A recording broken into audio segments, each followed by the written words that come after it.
Ready now? Okay, I think we are. So good afternoon, good evening, everyone. Thanks for joining us tonight for this webinar. My name's Don Flynn. I'm going to be chairing the first part of it. And then subsequently, my colleague Georgia Donna is going to be taking over the chairing for the discussion part of it.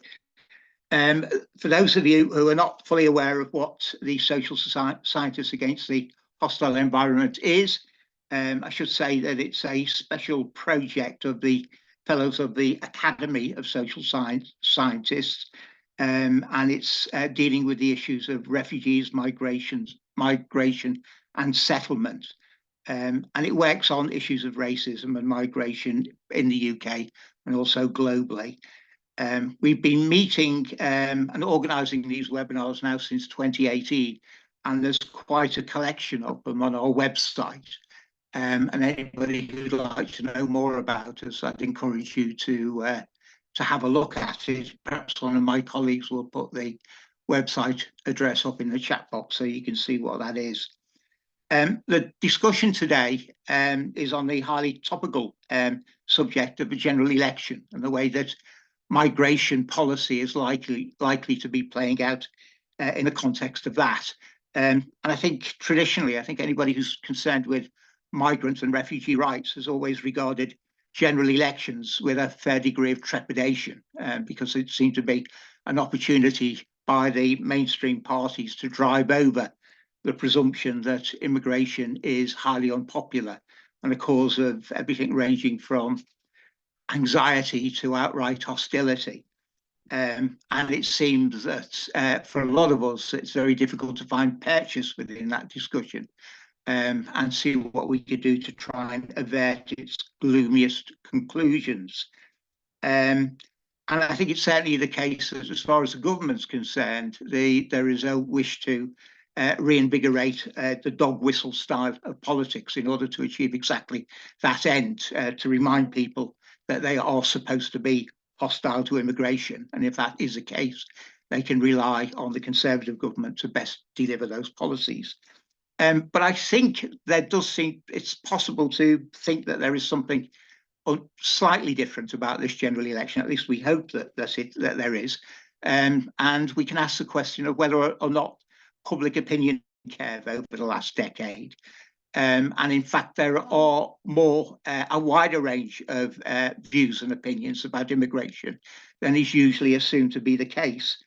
And for those of us who have been involved in this work, the significant dates are probably round about 2015 onwards, where there was a public response to the crisis on the Mediterranean involving refugees, which brought about a response of people going across to Greece, and also the Dover and Calais.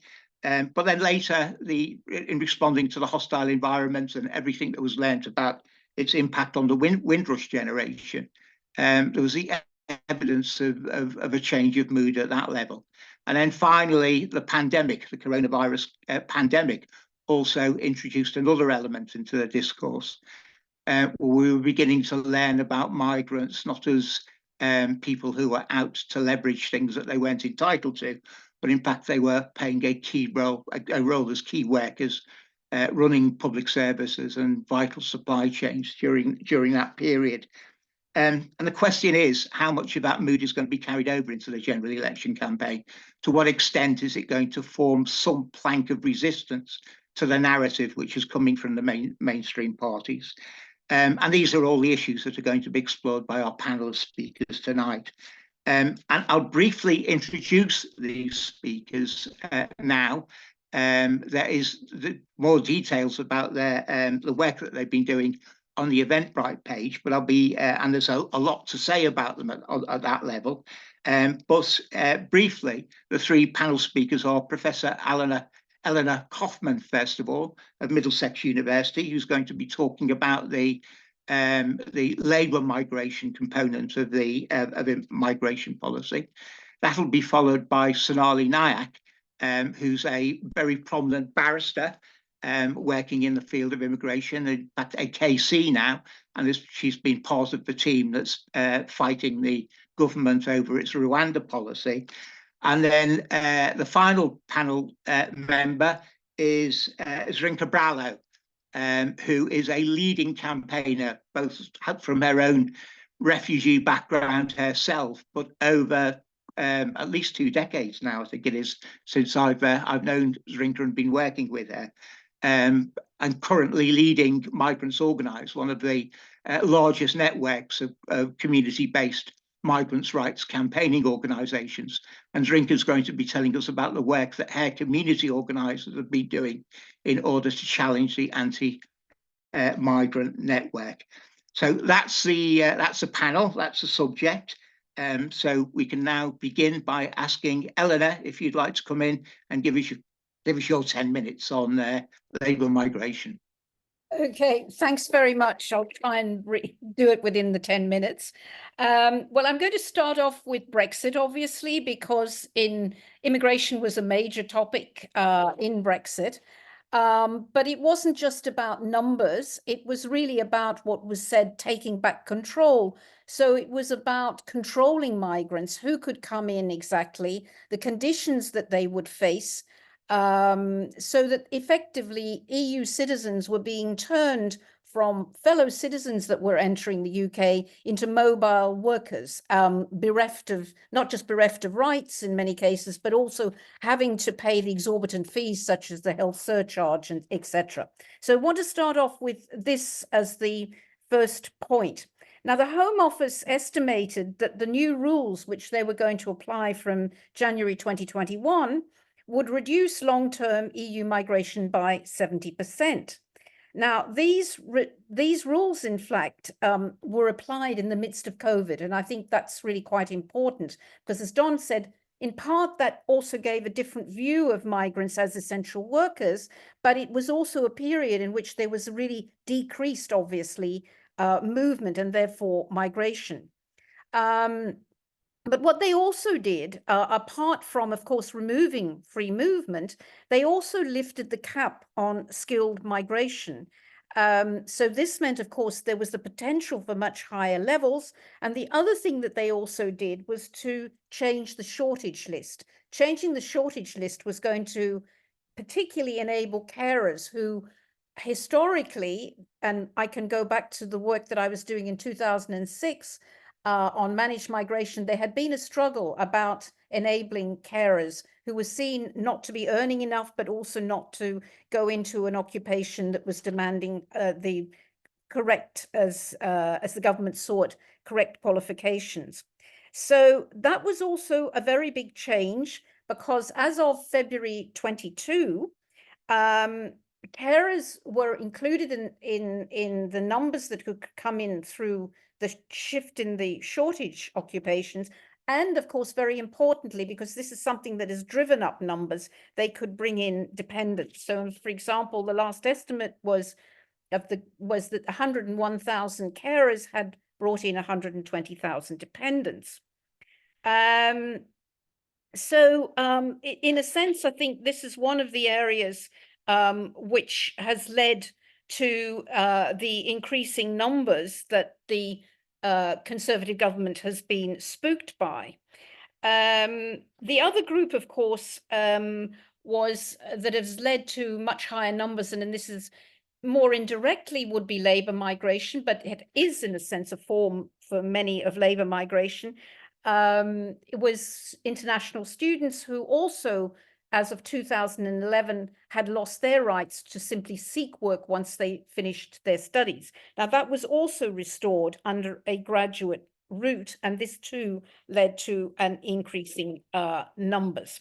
So if we fast forward to the end of 2023, we have, for the government, a large expansion in the numbers coming through both labour and international student routes. That led to what was seen as being extremely high and unprecedented levels of net migration. That is, the number of people coming in minus the people leaving, which was estimated to be about 672,000 at the end of June 2023. So the question then is, how did the government respond? and what had happened in the interim between Brexit and the end of 2023. And I look at what had happened first before looking at how did they respond. So first of all, unsurprisingly, EU migrants dropped progressively from 2016, but this only really became negative in 2022. And now only about 10% of EU migrants form part of the skilled migrants who are entering. So many of them, in fact, no longer can come in because they're not earning enough. And indeed, the Nuffield Foundation, in relation to the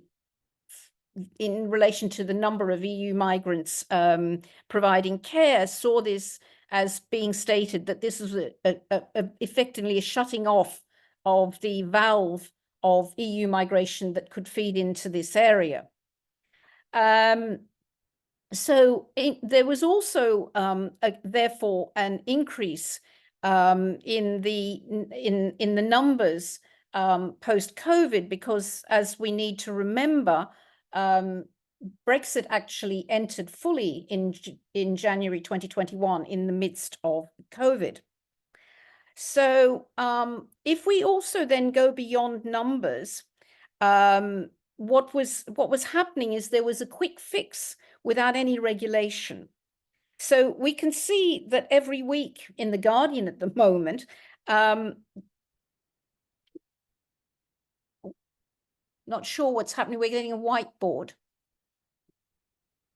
Okay, so we can see that every week at the moment, we've got stories about abuse, about exploitation, and the attribution of licenses to agencies with absolutely no history of working in the care sector. And I'm going to focus on the care sector because this has been actually the area where there's been the largest increase of migrants in the labor force, but of course the one which also is experiencing enormous amount of abuse and exploitation, to such an extent that many talk about it as being modern slavery, but also within a deregulated British economy, virtually no regulation of who's being given licenses.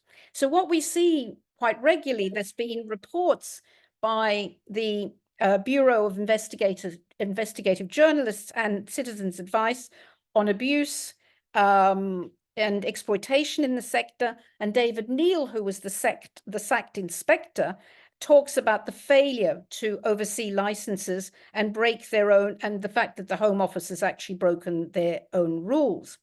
So what we've seen also is a phenomenal surge in the number of agencies who've applied for sponsorship of migrant workers on the back of the surge of the numbers coming in through the care sector. And this, of course, it reminds me very much of the allocation of contracts under COVID by the Conservative government. So I sort of thought here, we might want to ask, what have these agencies contributed to Tory coffers? Because this is, in fact, it's a similar kind of thing where they've been given licenses without having had any previous experience. So having talked about the increase in the numbers, what we see is that late 2023, we have a panicked response by the government to the numbers. And so what they have done is to refuse the dependents who are being brought in by carers. So although the carers themselves can enter the country because they've been they're still protected by their shortage occupation status, they've actually prevented the carers actually bringing in dependents as of the 11th of March, so actually the past month. We've also found that among students, and that there's been, in response to the hostile environment, there's been a massive decline of international students of something of the order of 30 to 40%. And of course, they too will not be able to bring in dependents. So this is kind of very briefly what's been going on in relation to the policies that have been implemented, a sort of laissez-faire on the one hand, and then a panic when, of course, the implications of their policies actually come to roost. So what I think we need to be looking at in conclusion, of course, is about attitudes towards migration. Now, Don said just before earlier in the day that, oh, there was an Ipsos study, but what I found was an interesting one called What Worries the World? And it shows that globally, for a large number of countries, immigration has actually dropped very substantially from areas of concern. So, for example, in March 2024, the main areas of concern were cost of living, inflation, military conflict, crime and violence, poverty, and social inequality. And interestingly, for the UK, and I think this is very apt, is the number one concern at 44% of the people they surveyed was healthcare. So here we have, I think, an issue around that one of the key issues that is, or the key issue that is concerned to the British electorate is actually very much linked for a major area of immigration in Labour, and that is the whole area of health and social care workers. Now, in terms of how do we translate this, obviously, again, we can see that there's a lot of different attitudes towards immigration, but I think what we're seeing is that some of these attitudes vary according to political affiliation, but there is a lot of room for seeing a more positive attitude towards immigration, and particularly, I think, Labour migration.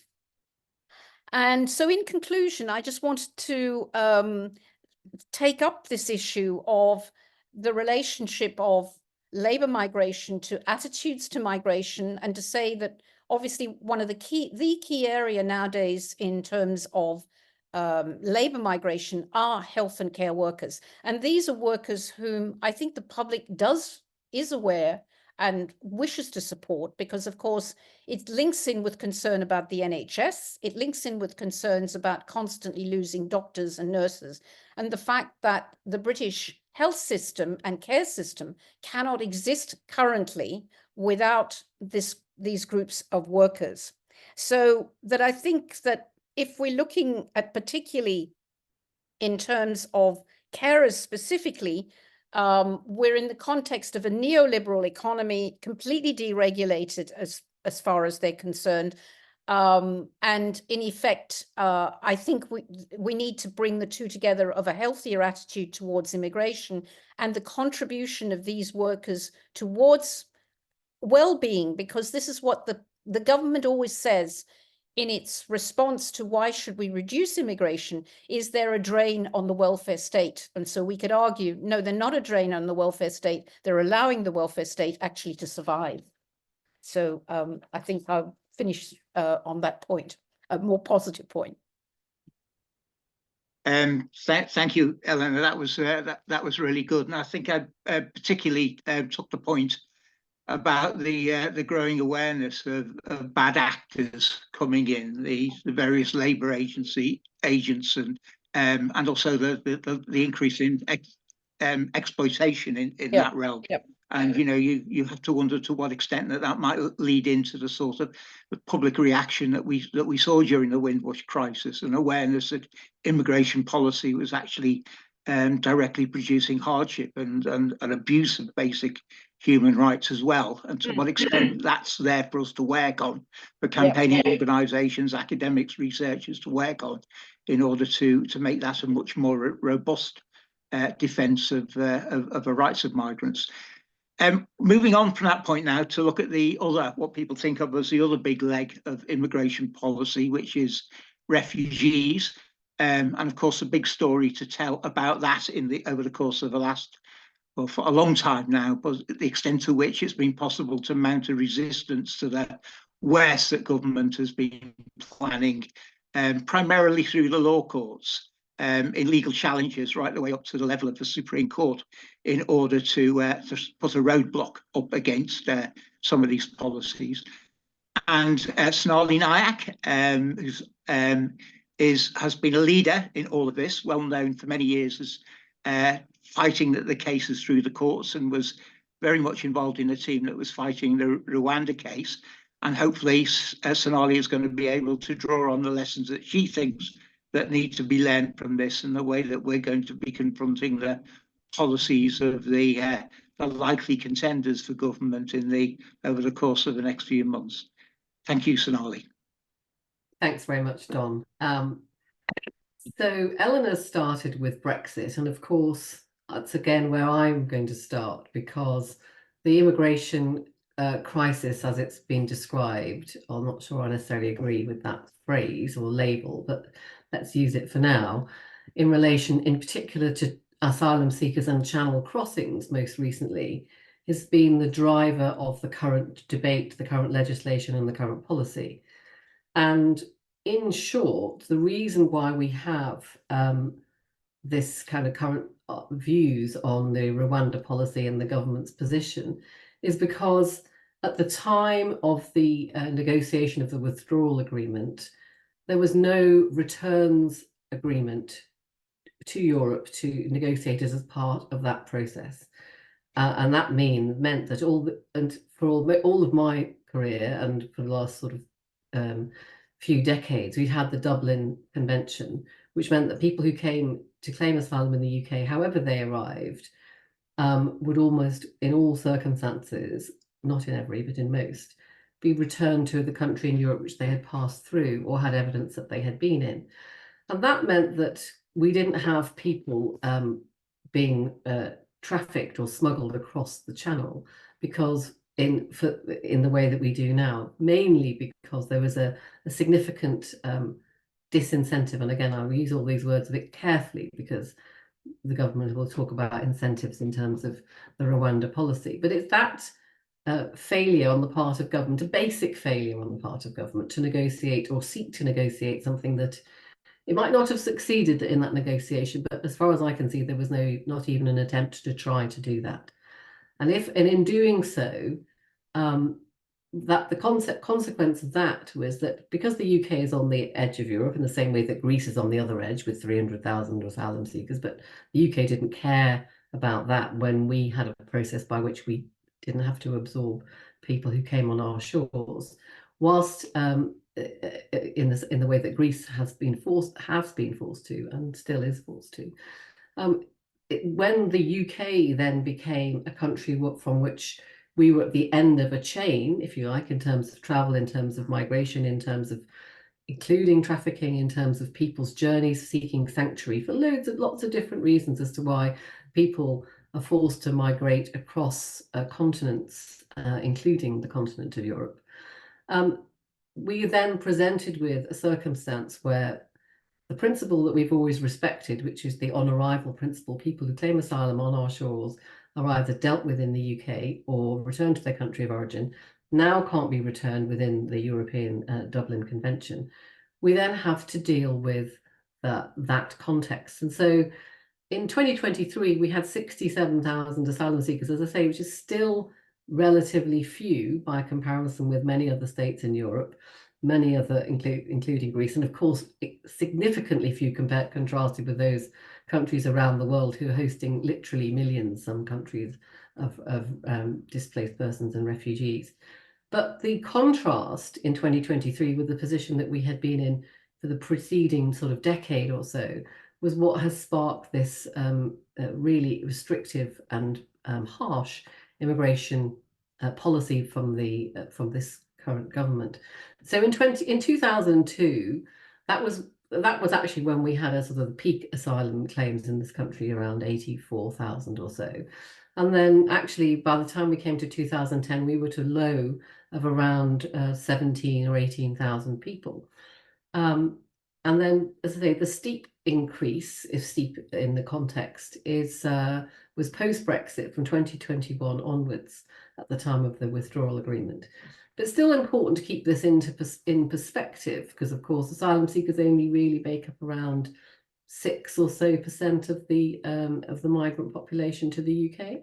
So it's very important that when we're dealing with debate that we don't give in. Of course, this group is not going to, but we need to be able to address the hyperbole that's often associated with where we are. And importantly, again, as many of you know, that most asylum applications are successful. Around 2/3 of those who claim asylum are granted asylum, and of those who then appeal, around 50% of people win their appeals. So the vast majority of people coming here are entitled under the conventions, the Refugee Convention, the Human Rights Conventions to which we're signatories, to remain in the UK. So what the current circumstance that we have is, in particular, I'll come on to Rwanda in a moment, although I know it's what everybody wants to hear about, is that we have a government that's effectively decided not to create an asylum crisis by not making decisions in significant numbers of cases. I think there's now a backlog of over 130,000 claims. There's no need for that to be the case. Asylum claims could be processed as they have been before. Decisions could be made in a speedier fashion. We know from what we've just said about statistics, countries, and grant rates that most, if people will be granted, there's no need for those claims to be strung out through the system. Whilst people are waiting for their claims, they can't work, they have to be accommodated. And as we know, there at the moment, a significant number of people are being accommodated in particularly difficult and harsh conditions in former RAF bases, the barge, the BB Stockholm barge, which we can talk about as to whether that's even suitable or appropriate accommodation for vulnerable people. Asylum seekers are by definition, in legal and in obviously human terms, vulnerable people. And that single fact, legal fact and actual fact, seems to have escaped the government in terms of their response to in terms of any humanity in any response that's been adopted by their current policies. So despite all of those things, we still have the government's decision to then, from 2022 in the Nationality and Borders Act 2022 and the Illegal Migration Act 2023, and now the Safety of Rwanda Bill, as it's called. Those are all pieces of legislation that the government have either enacted or intending to enact to reduce the responsibility on the UK to discharge those international legal obligations. And it's very deliberate, and it's very because of their party policy response of this government to try to address what they see as an unpopularity about people who come to the UK. And that I won't accept that as a truth, because we have historically signed up to the conventions. People who come here are granted status. So I don't hear a groundswell of opinion in the UK saying that we should renege on all the international obligations that we signed up to for the reasons that those international obligations exist that arose in the post-war period. So but what we are seeing, and this is, I'll just talk a bit about the Rwanda case now, because Rwanda actually preceded those legal, the Rwanda policy preceded those legal enactments I've just described, the 2022 Act and so on. Even before the NABA, the Nationality and Borders Act 2022, came into force, the government had been, it must have been, in fact, from around 2021, had conceived of this Rwanda plan to, you can use the word export, transport, they're all totally harsh policy words in relation to human beings. You could say traffic if you wanted to. They're transporting people to a country they've never been to, which is significantly far away from the UK, in order for their asylum claims to be processed there. Rendition might be another one. That is a pernicious and human rights potentially abusive policy, and in fact, as we now know from the Supreme Court, an actually abusive policy on the basis of the evidence that was heard there. The reason that it's also quite important that we don't call this offshoring, because it's not that people are intended to be sent to Rwanda for their claims to be processed and then brought back from Rwanda if their claims are successful. The intention of the policy and the actuality of the policy is if you go to Rwanda, you're there and you're not coming back. I just pause to say that the Rwanda is, as found by the court, to be a country which doesn't respect the rule of law, doesn't respect its own international obligations it's in relation to treaties it has signed up to, that it's prepared potentially to assassinate Rwandan dissidents on the streets of London, that it fired and assassinated, it fired open fire on a group of migrants protesting about their food rations, and I think 11 of them were killed. That was in 2019. That they have judicial interference in asylum decision making, that the independence of the judiciary therefore is also under question. So this is not what anyone might describe as a functioning democracy. We know that the president I think claims to have received 99% of the vote in the most recent election. So it doesn't sound sort of Putin-esque on one level. I'm not making that direct comparison, but those statistical realities are present in that election system. So what we see in doing a deal with Rwanda is that the government was prepared to send people who have got good claims for asylum. We know that because from the statistics I started with. We know that also because if we look at the sample of the people who were on the initial case of AA and others, almost all of them had pretty cast iron asylum claims.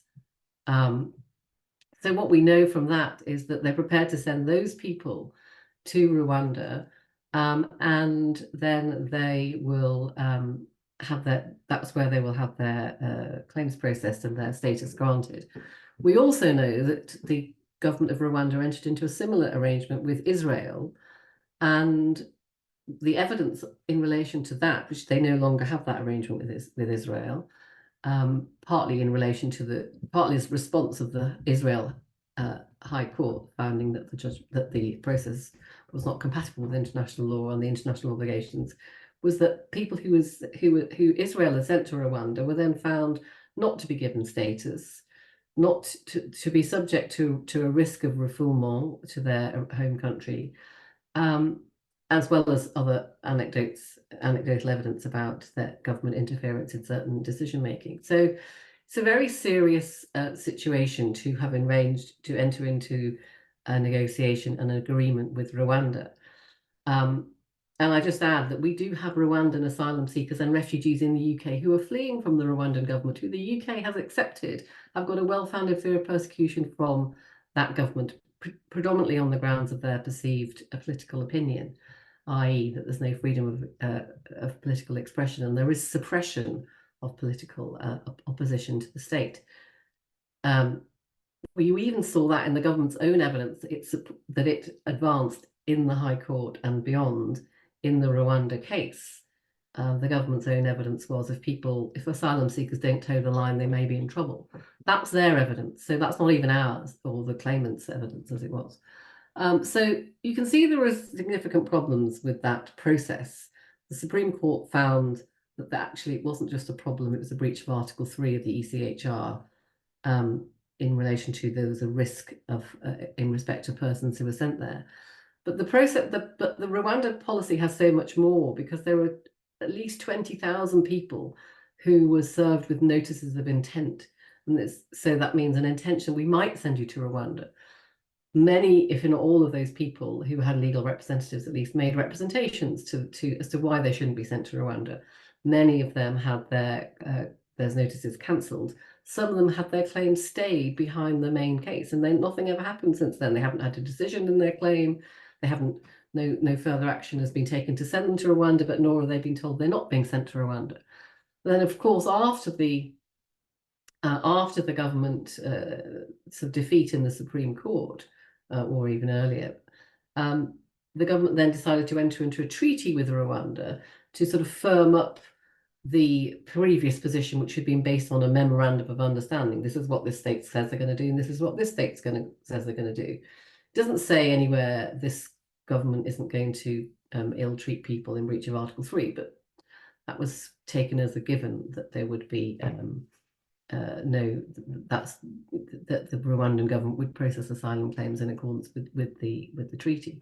So now we have a treaty, and then in order to firm that up, the government introduced the Safety of Rwanda bill, which is obviously currently going through Parliament, and that is now going to go back to the Commons, I think, in the middle of April. So it may or may not pass into law. Let's assume it does pass into law, because that's what the basis upon which we all have to work. If it passes into law, it means that the individuals may be able to advance compelling circumstances, but the courts, when supervising, there's a live question when that the bill, or the act as it will be, identifies, which is whether the courts will be able to even examine human rights issues for themselves. So they've tried to disapply the Human Rights Act for that cohort. So you and I might have human rights, but not an asylum seeker who comes to the UK who's being sent to Rwanda. It's also not clear who's going to be in that cohort of people who are going to be sent to Rwanda, because as we know, the Rwandan government said they can only take about maximum 500 people, and certainly no more than 100 and something, 130, I think, at one time. So notwithstanding that the current estimated cost of that is about £2 million per person. So on a number of levels, human and economic, that is not a good idea, if I could put it in very bold terms. But if we were going to look at, I think we talked about, let's look at solutions as well as identifying problems. The first issue is, of course, there are no safe and legal routes to come to the UK unless you fall into certain cohorts, which we can talk about very briefly. So most people who need to claim asylum can't get a visa to do so. That's as unsurprising to probably everybody here, but did come as a bit of a surprise to the Court of Appeal when I was describing why prosecuting somebody for coming to the UK or trying to arrive in the UK was arguably unlawful at a point, in the sense that if you couldn't get a visa to come to the UK to claim asylum, then you weren't committing an offence in arriving without a visa. But the court wouldn't accept that argument because it was baked into statute, into the new NABA 2022, that it was an offence. There is so there's no safe and legal routes.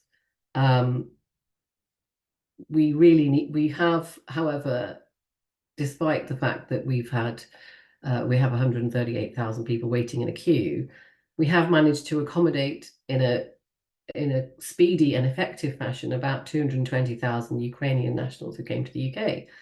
That was because it was a policy decision that the government took, and I don't criticise that decision at all. It's not, I certainly wouldn't criticise them.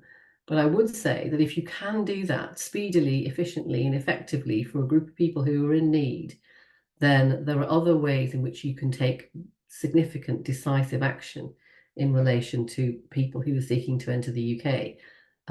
For example, an arrangement with France, which is return some people, bring some people, don't need them subject to people traffickers who are crossing the channel, as an example. The government has chosen to allow certain groups of people, again, no criticism there in relation to British national overseas who are in Hong Kong. There are 3 million of those people who are eligible to come to the UK. Of course, 3 million people haven't come, and nor are they likely to. But they do represent some thousands of people who have come to the UK under that lawful route. And then you have smaller numbers of people who've come through the Afghan resettlement schemes and the Syrian resettlement schemes. So, but most of those schemes are numbers controlled, although one of the Afghan schemes is not so controlled. But what that demonstrates is that you can have a more coherent, more thought out asylum or protection policy that sits in parallel with the things that Eleanor has just been describing in terms of the way the labour market might need to move, and other family route, immigration routes. And so what I'd say in conclusion is we need a sort of grown-up conversation about migration, and including asylum and protection-based migration. And the reason we need that is back to where we started, and everything does begin and end with Brexit, I'm afraid, which is that the biggest significant political change we've had in this country for, you know, generation, at least one generation, if not more, was Brexit. The primary driver, as Eleanor identified, was migration. But what happens next? Can we have a coherent conversation about that? And not one that means that you take the one group of people who want to come to the UK, who have family in the UK, who are seeking protection and fleeing from persecution, and push them back so hard and so far that you abuse their or breach their human rights in the process. There's got to be a different way in relation to planning a policy, and with that, and in particular, respecting the obligations that we already signed up to under the Refugee Convention and the Human Rights Convention, which absolutely need to remain in place as a hard-edged commitment. And I think we have seen, I hope, a hard-edged commitment from the Labour Party that the Human Rights Act will remain, hard-edged commitment that they will not send people to Rwanda. Not necessarily a hard-edged commitment about offshoring. Let's talk about that. But I'll leave that there. Thank you very much. Okay, thanks, Sonali. And I think everybody would probably want to underscore your plea for a grown-up, mature conversation about all of these issues to see if we can collectively work our way through a better set of policies than we got at the moment. I think one of the big takeaways that you brought out is the extent to which this crisis, in inverted commas, is very much a crisis of the government's own making. And I think that, you know, probably the biggest element we're going to find even more about is the additional element that's going to come about by creating what's been called this legal fiction, that despite everything that we've, the evidence that was reviewed by the Supreme Court, that Rwanda is a safe country. For no better reason than the fact that Parliament is in the process of passing legislation. It's bound to have consequences, I think, for the way the discussion goes in the future, and it's one to watch out for. Can I just say before I introduce the final panel speaker, that we will be moving on to a discussion session, and it would be really helpful if people who've got questions or they'd like to come in on that discussion, if they could put something in the chat box, and so that we can get an indication of who needs to be brought in and what the range of questions that are going to be asked. So please start using that facility now, and then we'll hopefully have a few questions stacked up to go straight into the discussion. So on to our final panel member, and that's Zrinka Braulo, who Zrinka is an absolute feature of the immigration rights campaigning, and has been for more years than she would probably care to remember. I think it was back in the 1990s when we bumped into each other, when I'm not quite sure whether you'd got your own refugee status at that point or whether you were still fighting for it. But subsequently, Zrinka has gone on to be very, very prominent as a brilliant organizer. Not just in the UK, I think, but is a feature of immigration debates well beyond the UK and even into North America and beyond. But you're going to be telling us what is going on at the moment, the way in which the general election campaign is beginning to hit the discussions that are taking place in grassroots communities, and we can expect to see about it. So please do come in. Thank you, Don. Yes, 30 years, but at the last 10, with like 3 elections, 5 PMs, and countless Home Secretaries, feels like marked by the hostile environment. So thank you, Sonali, because I've been cutting my notes because you've covered so much of the legal framework, and also reminder of the B word, and as the beginning of some of our challenges. What I'm looking at is the framing of civil society and what is it that we could and should be doing in order to end hostile environment. And what keeps coming back to my mind is the 1968 French students' uprising motto, be realistic, demand impossible.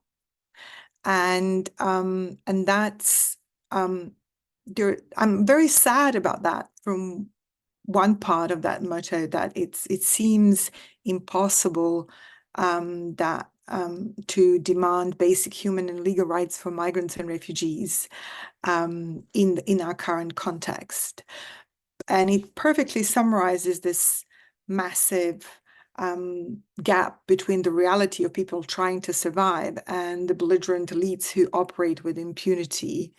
What we also have in the context that we're operating, and the narrative that is about hostile environment, that £4.5 billion was spent on oppressive and hostile measures to make the government look, quote unquote, in control of our borders, or in quotation marks, again, tough on immigration. And what I feel we failed in civil society is to dismantle some of that narrative quickly enough, so it became a dominant narrative. And part of our job right now is to demand denormalization of these oppressive systems and culture. And so what I would say is that for organizers and advocates and campaigners, it is not our job to tinker around the edges of the hostility, but to exercise the power of imagination in the face of disillusionment, which is this relentless, as a result, has this relentless assault on our dignity and our freedom. So, and also what I would say, and going back to what Dawn was saying in my introduction, for me, the demand to end hostile environment is not even about imagining new or better, but it's the starting point is to restore the rights that have been taken away in order to appease this myth of migrants taking jobs and houses and welfare. Because when I came here to seek protection 30 years ago, it was tough to be a refugee and to be refused in the middle of the genocide happening in my country. And I will be scarred for life by that experience. But compared to the hostile environment that people have to endure now, my experience was an easy ride. So I can, as a consequence of it, still be stripped of my British citizenship now without the reason or right of appeal. But when I was refused asylum seeker, I was able to work, and I studied, and I had scholarship, and I had right of appeal. I had a good free legal advice. I was able to see a doctor when I needed one. And if I needed a welfare support, I would have been able to access it. And so I survived. I won my case, and I managed to rebuild my life. And 30 years later, when I campaign for all of that to be restored first so that other people can survive, I tend to be labeled as radical, even by my peers who should know better. And I don't want to destroy my radical credentials, but on a more pragmatic level, only the end of the system that was labeled by its designer as a hostile environment will do. So if that feels impossible for those who designed it, it must feel realistic and urgent and necessary to those who oppose it and those who experience it. And it really needs to matter to all of us, because the hostile environment is like a virus that it's spreading across society. It's not just for the group of people. This is the first group of people that experienced it. It's been incredibly well documented, and still, I was in Coventry last week with a group of seasoned trade union organizers, and they didn't know what hostile environment is.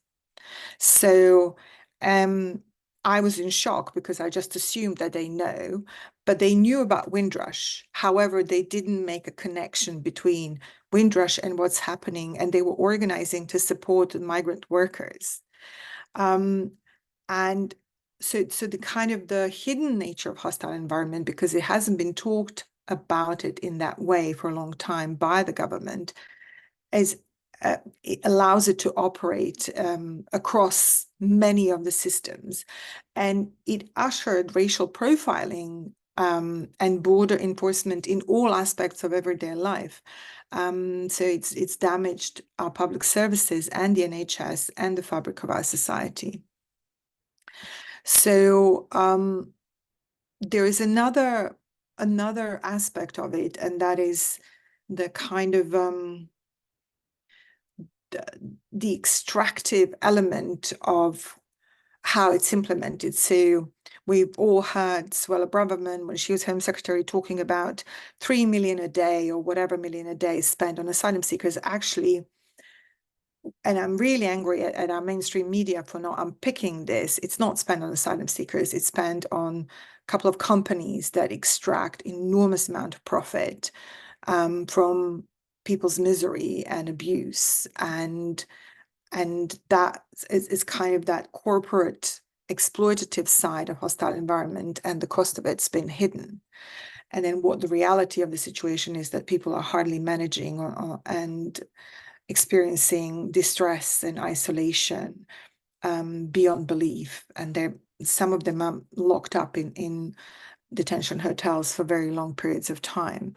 At Migrants Organized, we also deal with access to healthcare and see people who are denied or charged for healthcare, and our healthcare workers have better things to do than to hunt people and charge them for healthcare. So that's why when you unpick any of the aspects and pick a thread of any of the aspects of this egregious policy, you end up with a structural which needs to go. And that's why, to me, it's really important that we demand the end of hostile environment in its entirety.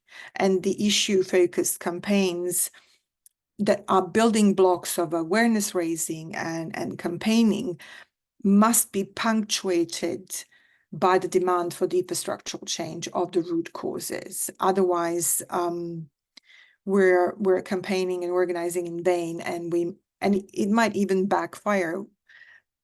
I'm always worried that when we demand the right to work, we've seen that some of our members have been given limited right to work, but not in their professions, but in care sector. So within the context of hostile environment, it is not far-fetched for the government to say, okay, you're allowed to work, but only to do these jobs that we have shortage of. And then part of the reason why we don't have the power is because we're not organized. So we need to be working in solidarity.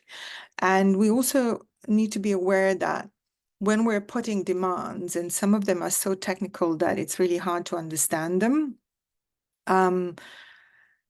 when we're putting in demands, we don't really have the power or legitimacy to settle on the behalf or to make or to accept concessions for one group of people just because it may not sound realistic in the current configuration of power. So our responsibility is to grow our power in solidarity and make meaningful change. So what can be done? Because it sounds really daunting, and we're all exhausted from struggling within the hostile environment. And one of my favorite organizing stories is the tale of babies in the river. So there are many versions of it, but in short, when we see a baby floating down the river, we all instinctively jump in to rescue the baby. And then we see more babies floating down the river, and we quickly organize more people to come and help rescue babies, and we sort out the food and care for babies. But the number of babies floating down the river are still increasing. So at some point, somebody needs to go up the stream and see who's throwing the babies into the river, and more importantly, to stop it. So this is our challenge right now in working in the grassroots. We need to support people to survive. We need to support people who are denied healthcare, who can't find legal representation, who are banned from earning a living. And we also need to oppose the structural and systemic and we are the ones tasked with imagining and what the change would look like. And that's a massive job. And it's not just for migrant justice campaigners in civil society, but for all of us. It is quite, obviously the elections will happen over the next 9-10 months. And the main opposition party is not committing to ending the hostile environment. But that doesn't mean we should let them get away with it. So, so if we're realistic and demand the impossible, there is a chance that over a period of time we will push back on the hostile environment, and whoever is the next our next government will see the wisdom of reversing and ending some of these hostile measures. The example that I want to end on with is that there were around 25 local authorities that had embedded the Home Office enforcement staff in their various services, no recourse to public fund, social care age assessment, and in many cases this was at their own expense. And when we organized and pushed some of these local authorities, they kept saying to us, oh, no, it's the law. But then 12 local authorities dropped implementation of hostile environment in the face of their local organized electorate. So we must educate people and also be very clear in our demands. And we also must change narrative and change the story. As we've heard from Eleanor, there is a good story to be told. And there's also so many people in this country who are doing good work or welcoming people. So I would end on that note of it is impossible. As Nelson Mandela says, and it's our motto, it always seems impossible until it's done. Thank you. Drinker, thanks a lot for that. That was really great, and I think it set the tone for the discussion that we're going to move into now. I must say the thing that I've taken out from all of the three contributions tonight was something that I sort of, the thing that I've always felt, anybody who's had this conversation with me about the idea of a learning curve over the space of the last decade, and it's sort of hard to know where to put the starting point of it. Some people say it was with the public reaction against the go home vans, if people remember that, and then it went into young people going over to the jungle in Calais and Songat, and then further afield to the Greek islands, and then the Windrush scandal, and so on and so forth. All of these are the stepping stones, and I think what we've heard this evening is both from Eleanor and from Sonali and from Zrinka is the components of a fresh round of upward learning as far as public opinion are there. The question is for researchers in the academy, for activists, for people working as legal defenders, it's being able to identify what they all look like and to make an investment in them, bringing them to the forefront and getting a consistent message out of them. So I think they're the points I've taken from this really good panel discussion. I'm going to take a step backwards now, and Georgia Donna is going to step in to chair the rest of the session. Hopefully you've all been putting in, I think a few things have been going in the chat box for questions, so we've got something to get the ball rolling straight away. So Georgia, when you're ready, you take over. Yes, to add to what Dawn said, thank you very much for this incredibly powerful and important interventions you've made. I mean, what I'm taking away is that if I think about the election campaigns, that it will be focused on essentializing migrants as if they were one group. And what you've shown very, very clearly is how different the predicaments of people that are put in different categories is. And therefore, this combination between essentialize and particularities need to be taken in mind. And then the other point I've taken from the three of you in different ways is how the ways in which neoliberalism of the economy of society has also, of course, embedded the migration regime. So there will be not an interest in the election campaign in identifying how much of this, outsourcing of, to hiring of care workers, the outsourcing of protection to other countries like Rwanda, the outsourcing, you know, to agencies, asylum accommodation, et cetera, how all of this pretty much is becoming stronger and stronger and needs to be fought. And then, of course, the election will be fought on the future, but we also pointed out the history. Now, Brexit, the big B, played a role. And me being one of the subjects of Brexit, I also have like a personal, you know, understanding and experience of that change that that particular event, you know, enabled us to well, in change how we changed the lives for many of us in different ways.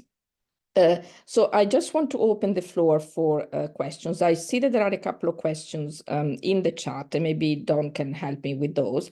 But maybe before I do that, I just, if I don't mind, I can take like this this opportunity to maybe ask a question, because before the panel, I was trying to see how do the three conversations, you know, speak to one another. And I've seen that you've already done that as you were talking, which is incredibly good. So thank you so much for pretty much answering that question.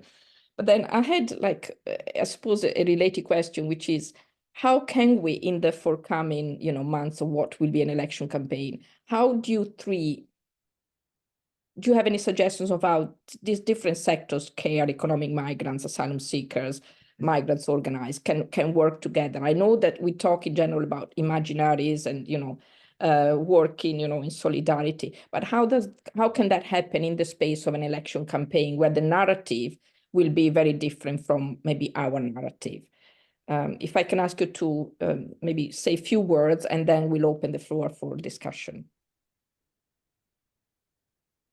I don't know, maybe we'll follow the list of speakers in the reverse order. So you want Srinka go first? Yep. It doesn't matter, yeah. Sure, Srinka.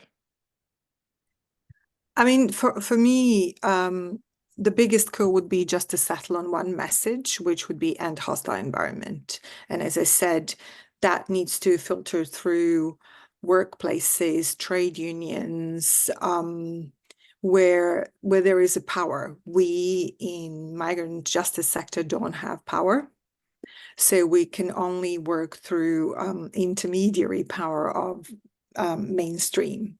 And so part of what we're doing is organizing people. So to get people to understand, a lot of the time when we talk about refugees and our asylum system, people tend to say things like, oh, this is failure of the system. And I have to go back and say this, it's not, it is the system.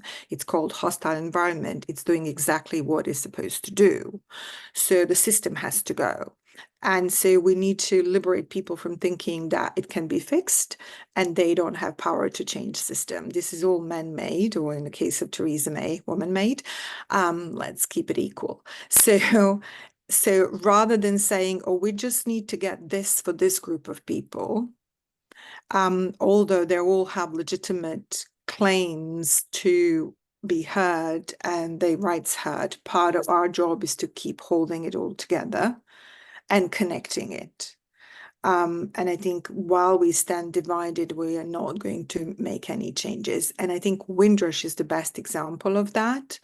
The compensation scheme has, you know, even with the apologies, even with the acknowledgement, even with all the reports, people are still waiting for compensation.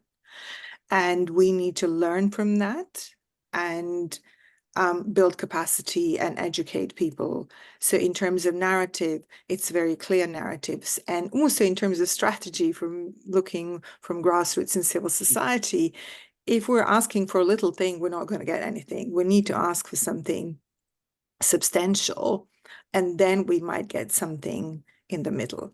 So how do we shift narrative so that it can produce meaningful change and raise the bar and understanding that for future government as well. On this one, I have given up. Thanks. So thank you. I would say the one unifying thing, and certainly the message we need to get out, is the universality of human rights. And if we respect human rights in all decision making and policy making, we will have progressed a significant way forwards and quite far away from where we are in the current, you know, legislative arrangements that we have, disapplication of the Human Rights Act, or as you know, when the last bill and the bill before in relation to the Illegal Migration Act and the Nationality and Borders Act, the government was unable to say that the bill was compatible with the Human Rights Act. That's a requirement that all bills are, that such a statement is made, whether it's, and it should, the expectation when we passed the Human Rights Act was that they would be compatible, otherwise they wouldn't be laid. That's not, in fact, what's happened here. The statements have been made that they're not necessarily. So I think we need to, respect human rights. It's not going to be a popular one when I say, in response to the Windrush, for example, the example of the compensation scheme, one of the reasons that's been a catastrophic failure on the part of the government is because at the very outset, I think it was Sajid Javid at the time, who was Home Secretary, said that nobody applying under it needed a lawyer. If you get injured in a car accident and you're seeking compensation, the way you get your compensation is through a lawyer. If the government discriminates against you in relation to your human rights and your immigration status, you need a lawyer. And that's a really significant reason why the Windrush, those entitled to compensation haven't had it. And that's about, back to human rights, access to justice is also in the common law, but it is a right to access to justice normally effected through having a lawyer. And that is, I think that, so just in response to that, which comes back to my main point, which is we need to make sure that in policy terms, in the debate around the election on migration, whether it's about family, or whether it's about conditions in the UK for people who are kept here, detained here, accommodated here, it's got to be about human rights. Slight difference in terms of trying to bring myself into Eleanor's theme around carers and so on, but it's still, we need to make sure that people who are being invited to come to the UK or seeking to come to the UK, in that process have their rights respected, in particular because those sector-based type approaches, often what you see, as we've seen in the past, for example, with nurses who came under different types of sectors, was that the employer agency or the agency who was facilitating their entry took a significant amount of their earnings, and then you had nurses who were being paid, who should have been being paid properly, actually needing to get top-up benefits because they couldn't survive on the amount of money that came to them at the end of the day. That's not a kind of fair economic migration. When we invite people to come to work here, they need to be able to retain a significant their employment, and it shouldn't be creamed off in another kind of COVID style. Let's give this contract to recruit this number of workers to someone, where the contractor gets a significant share of that of the money. And so I think it still comes back to human rights, fairness, and equality. Thanks, Sonali. Eleanor? Yeah, I'm not sure I would call that exactly human rights. I mean, I would talk about the protection of economic and social rights. And I think this applies across the different categories, because what we've seen for the last 15 years is basically that migration has become a profit-making industry, whether it be in terms of the carers who have, such exploitation, but others as well. But also, if you look at the whole asylum system, which is part of the hostile environment, obviously, there's so much money being made out of private provision and so on. So I think I would add, there needs to be a fight to return economic and social rights to migrants. I think that's tremendously important. I also think we do need a message about the relationship, both of, I think, asylum seekers and migrants of different kinds, and that includes family and labor migrants and students who go into work, is their contribution, I think, to welfare, because that's also one of the main government planks, is they're a burden on welfare. And I think this really needs to be strenuously argued against. And as Rinka has said, we may be knocking our heads against a kind of a wall, but we do have to fight. Thank you. So we open the floor. Are there any questions? Or maybe we can. Yeah, I've identified a couple here. First one, which I think goes to Sonali.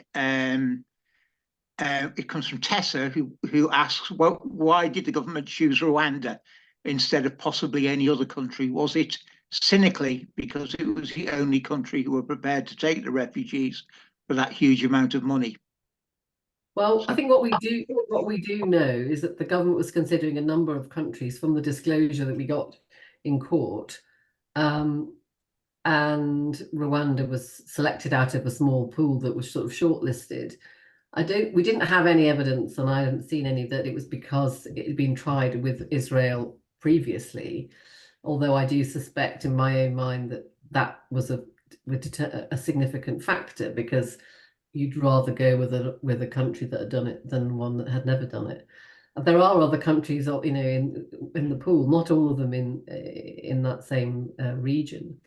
But it was a number of factors, but they weren't the only country, I'm sure, who were prepared to do that kind of deal. I'm sure there are many others, which is why the principle we need to really to defend in relation to people who claim asylum here should be dealt with here and have their claims granted or dismissed here. No offshoring and no third country processing and removals.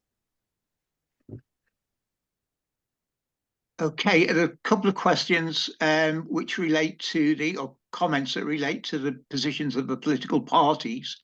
One from Rachel Stubley, who wants to know how much Labour is likely to improve asylum seekers, refugees, other migrants, e.g. when Labour pledged to strengthen border security.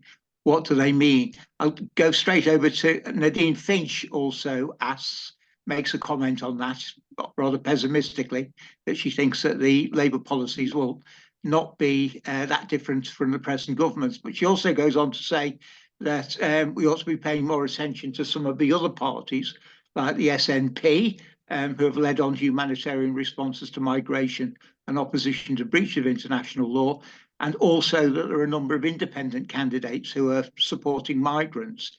So it'd be interesting to know what panelists think, both about Labour, what Labour's alternative might be, and whether or not we ought to be looking for some of the other parties to point in a better direction.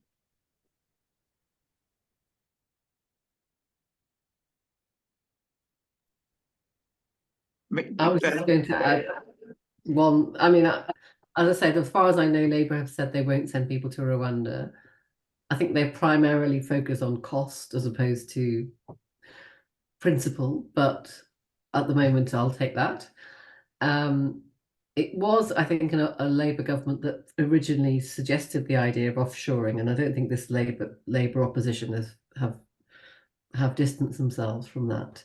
And we see the EU proposals in relation to Albania and so on. So I don't know what we can expect from that, but from them, they have talked about increasing security. I mean, all parties will say we want to increase cross-channel security, and as you know, you can either do that by sort of responsibly, or you can do that by arguing about who's going to. And what's happening at the moment in France, for example, is that, you know, French police are puncturing dinghies so that people's boats sink. I mean, that's what I've seen reported anyway. Certainly, I'm not going to say it. That's certainly what I've seen reported in the last few days. So that's not necessarily a responsible attitude to border security when you actually create a risk of harm. If that is what's happening. So strengthening border security would really mean trying to identify what's happening in relation at French ports and at places where people might depart from. But also, you know, if you strengthen border security, what you want to do is to say people who come here, people who want to come here, need to have a route by which they can apply to do so. That's a good way to strengthen border security if you're taking it from the other side.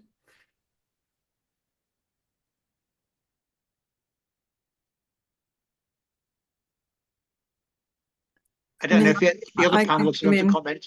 Yes, so I was around when the Labour won for in the 90s, and that was a huge disappointment. So I really don't have much to hope for. It is clear that the state of debate and how the issue plays out and what the polling is telling to political parties is all going in this very enforcement kind of direction. So what they may or may not do afterwards, it remains to be seen. I'm working to build resilience and confidence of our communities so that we can organize and push back against that. And there, you know, until we build the power to be noticed, then very little we can do. It's unfortunate, but that's the reality of the situation. But I'm not hopeless in that sense. Like, stranger things have happened. So we'll see is all I can say. As a charity, we're non-party political, but just to answer the other question in the chat, there always was and is, and for foreseeable future, there will be hostile environments. So for what we do from charitable perspective, we can say that all political parties are equally bad on this issue. So it's unfortunate, but it's not always a reflection of what the rest of the country feels and thinks, and Ukraine is an example of how, when that issue is framed differently and when resources are deployed in a different way, things can be done differently. We need to work also across the spectrum. So Sonali mentioned the legal aid and lack of it, and when people have representation, they actually win. And also, you know, going back to earlier comments, we do operate in the most egregious form of neoliberal scarcity, capitalistic environment, largely because our economy is like that. So that's also a huge role, has a huge role to play in how political parties are responding and to what. So a lot for us to do and unpick, but we really don't have any other options than to keep working on it and keep pushing for fundamental rights and basic dignity. Eleanor, before you come in, a further question from Alessio D'Angelo, who's also interested in the difference between political parties, but he also asks, and this is particularly relevant to you, I think, but is there anything that academics and activists can do in order to intervene in the political debate and perhaps shape some of these outcomes? Yeah, well, I think that even if Labour doesn't do it on principle, which they may well not do anything, I think there will be some improvement if it gets in terms of practice. Simply that, if you know, Sonali was mentioning, for example, in the Home Office, there's a refusal to effectively deal with the claims. You know, the same thing goes with doing something about unscrupulous employers. I think some things will be done along those lines. They're not necessarily being done for principles, but I think there will be, I think, slightly more, you know, regulation, let's say. That would be. I also think another area we should be working is which well, particularly I think Shrinker has also mentioned, is I think with local authorities. Hopefully, you know, we're getting the local authorities are less dominated by the Tories, and I think, I'm not saying they're intrinsically going to be willing to push things, but some of them are. And I think, again, this is, you know, we need to work with local authorities that are prepared to push back against the hostile environment, but with concrete measures as well. On Alessio's, well, the thing is, we can obviously be activists by joining organizations, but also doing research, because there are a number of issues that I think we do need to do research on. Could be working, for example, I noticed that the Bureau of Investigative Journalists are interested in people joining. You could join them and do some research for them. I'm just saying these are ways that as academics we can also intervene and try to push back. Okay, and there's a comment here from Sally Daglian, who I know knows a lot about Scottish politics, but she says that a majority mainstream party in the SNP, also supported by the Greens up in Scotland, Yeah. they've consistently taken a different practical and ideological approach. So as ever, watch what's happening in Scotland and see what can be imported south of the border. There is a further question from Helia Lopez Zarzosa. She asks, does Britain's hostile immigration history from the late 19th century until the 2000s play a role in the contemporary hostile environment? A longer view can provide some answers, perhaps. Regrettably, Labour, with the exception of the 1970s, has been part of that history. So, yeah, the politics of a hostile environment. I mean, Zrinka, what's your view on that? Is it a long history or is it a relatively recent one? When I said earlier, it's always been hostile. That's the point of borders, isn't it? That's the introduction of borders means introduction of control. Introduction of control means exerting power over people's lives. And that has hardly, wars are fought over borders, and that has hardly ever been peaceful or not hostile, whatever the opposite of that might be. And it's just that there are points in history where narrative is slightly better. But when during the pandemic we ran Patients Not Passports campaign, we came across a researcher, a shout out to researchers, who found out that there was a similar attempt in 1982 to introduce charging for migrants in the NHS, and people fought it and stopped it. So it feels like we go through similar fights in cycles, and in this very moment, this fight might feel particularly egregious because, they're trying to legislate reality that, this is what the Supreme Court says. So now we're going to make a law that goes against what Supreme Court is saying. But looking at the history, primary purpose rule, all kinds of challenges, there always was a challenge. So that's why I jokingly say when people talk about, oh, Britain has a long tradition of welcoming refugees, when? And that needs to be distinguished from the people and the governments, and how governments and what governments think about people, because the way communities actually and people of this country welcome people, be it migrants, be it refugees, is in a complete contrast to what government thinks of us and what narrative that they're building, that this country is framed, that we as a public are also framed, and electorate were framed in a way that we must be xenophobic racists, which we know it's not true. So how do we put the competing narratives into practice and make it reality is one of the things, as you said, we can do research. Also, everywhere where we are, we can start implementing changes and look at the systems and structures and how hostile environment corrupts them. The first requirement is that we need to be aware of it. And then the next one is to start organizing. Okay, fine, thanks. And I think we're due to wind up at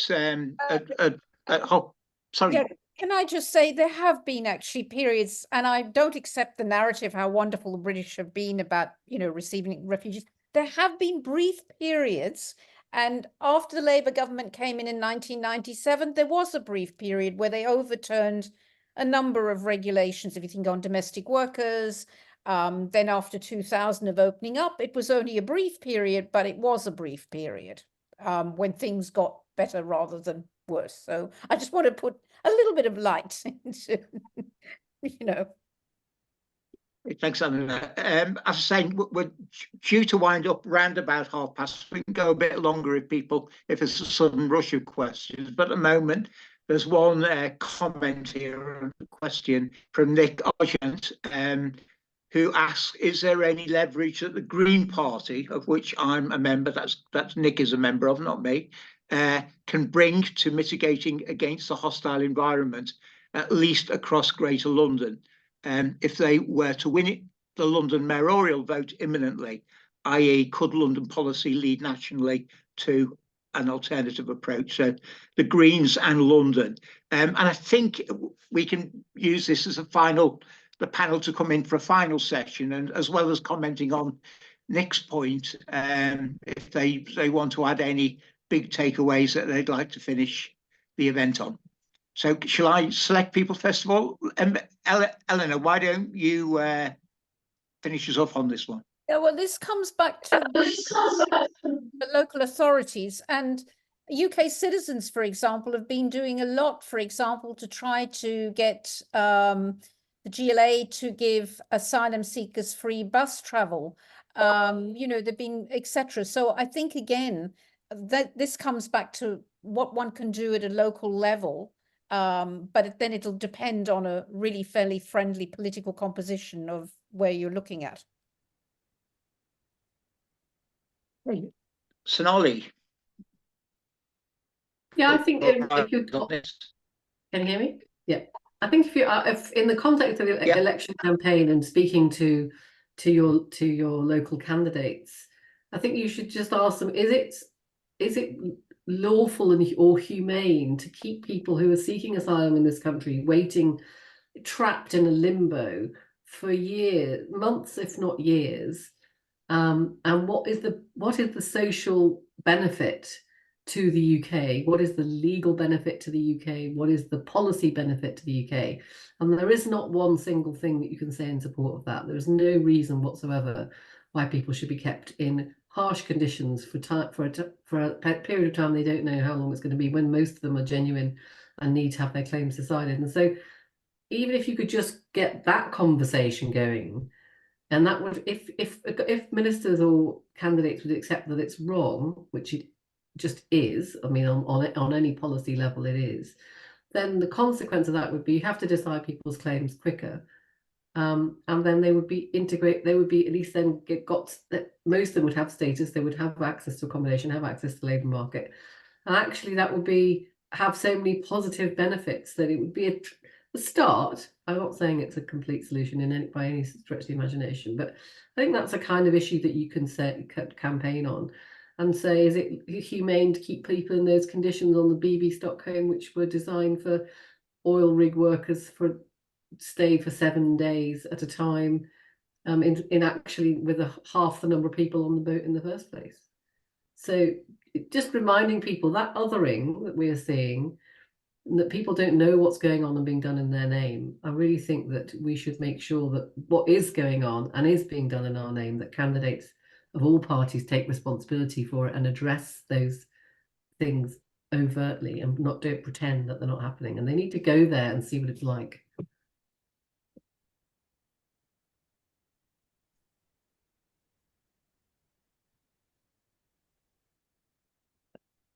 We might have lost Don. Okay, if there are... anyway.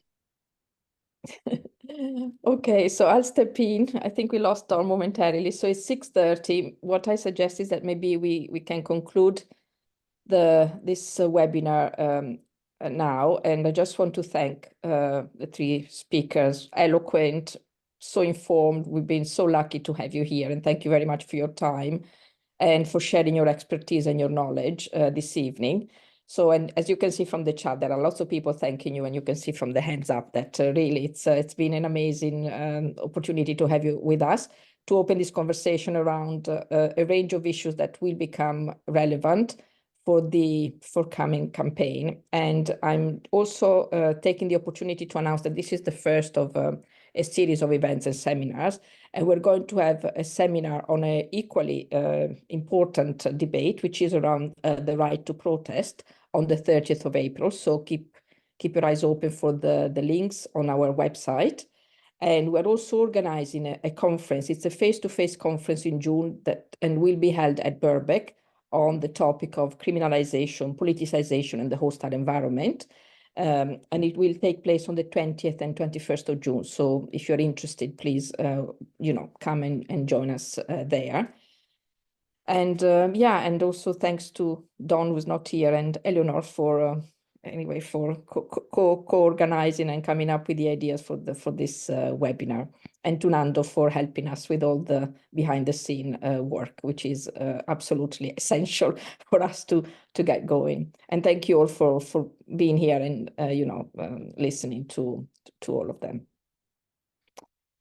Okay, I'm just going to say goodbye then, and